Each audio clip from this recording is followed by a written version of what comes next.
Sir आम्लपित्त म्हणजे काय नेमकं?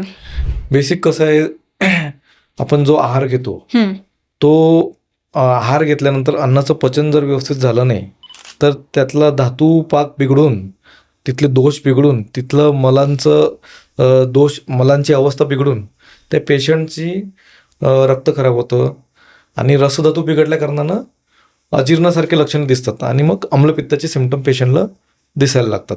बेसिक कसं आहे की पहिली जी अवस्था आहे आपली मधुर अवस्था आहे, दुसरी अवस्था आहे आम्ल अवस्था, तिसरी अवस्था कटू अवस्था.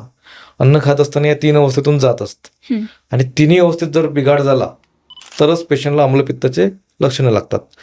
आम्लपित्ताचे लक्षणं काय आहे की छातीमध्ये जळजळ होणे, पोटामध्ये आग होणे, डोकं दुखणे, तोंडाची चव नसणे, पोट असं फुलल्यासारखं वाटणे, हो. ढेकर येणे, हं, पोट असं भरल्यासारखं वाटणे, घबराट होणे, हो.